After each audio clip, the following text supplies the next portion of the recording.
Right, so now we're going to talk about raisers. Only one chair should be done per user, and it's the one that they most regularly sit in, and this is the one that needs to be raised, i.e. not the armchair and the sofa. So the criteria for this equipment is for the user who is having difficulty raising from their existing chair or bed, and there is no alternative chair or bed in the home that they could manage.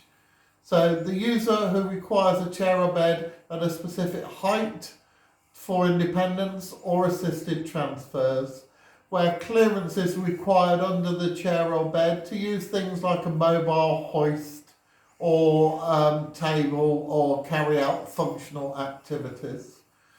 So to ensure access by the mobile hoist, there needs to be a clearance under the bed of 130 millimetres. The maximum bed should be raised is 150 millimetres. So check whether there's any alternative chairs or beds available in the home that they could use. Assess the user can still place their feet firmly on the floor. Check the weight of the furniture is appropriate for raising.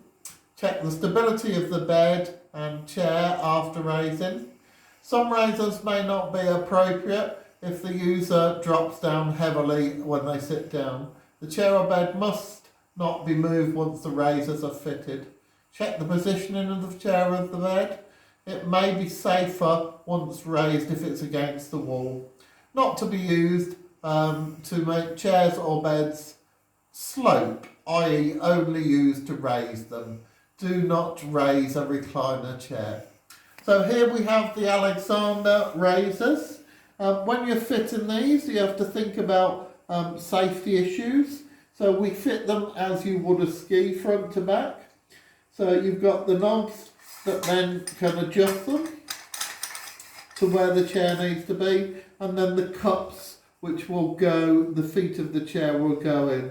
And it's really important that you get all 4 feet in, as you'll see in a moment, and then check that they're tightened up at the end. You've got these additional cups that can be added. So this one is for a divan bed. You can have your middle cups in the middle.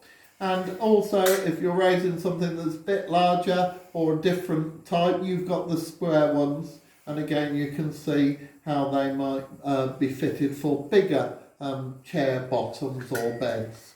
So I'll show you how to do this then. When you're fitting these to your chair, make sure, as I said before, it's front to back. So I'll put one set in, adjust to where it's going to be, pop them in, and then the one at the back. So make sure you do both sets before you tighten them all up.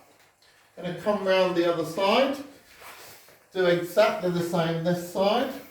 Lift up your chair, pop it in, and then again. So now we can make sure we tighten off both of those. So on your 4 feet, make sure you've tightened the width adjustment. Same this side, tighten your width, and then tighten onto both of the legs. So I'll come and sit in this chair then, just to check the stability of the chair, and also that the user can still put their feet on the floor. So this will assist them then to stand when they need to. So there you have the Alexander chair raisers.